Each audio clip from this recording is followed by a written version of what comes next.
thing you often talk about is creating a performance environment. What difference can culture make to business performance? It can make a huge difference to performance. If staff are happy, if they enjoy what they do, if they're well looked after, they will generally perform better. I've seen businesses where, in fact, I know of a business that I've worked for a long time with, where we thought the most we could do was a certain amount of turnover based on the location, and this last year we did significantly over that at very good best ever profit ratios, and I'd say 70% of that result was due to the fact that there was a very good culture in the team.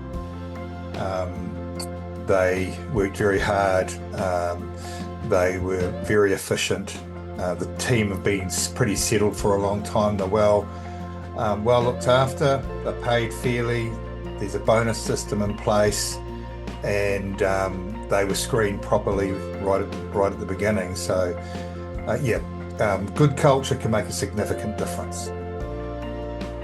Talking of screening, how important is the staff onboarding process in creating a good team dynamic and a successful integration?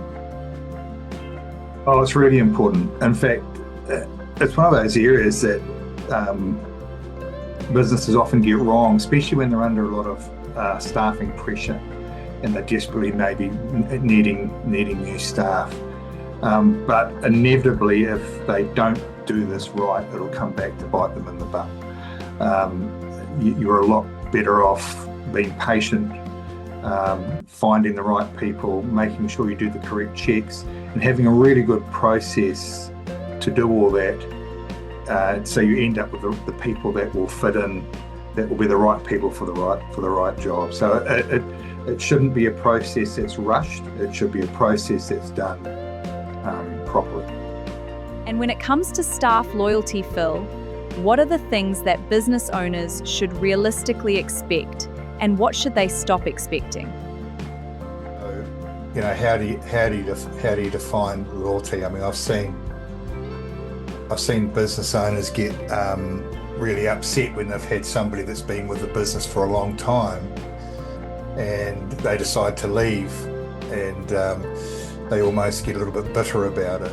And you don't own staff. Staff have every right to have their own aspirations and do what they want to do. But at the same time, you're more likely to keep staff for a longer period if they're in a good environment. So when it comes to loyalty, there are certain things you can expect. You can expect that they'll turn up on time every day, that they'll turn up with a good attitude, that they'll work well, and do the best that they can while they're there. If they do that and they stay for a year, whether they stay for a year or 5 years, if they do that every day, then that's the sort of loyalty that you should be able to expect. And of course, whatever the business is doing in regards to creating that great environment will lend a long way, as I said before, to how long they will stay.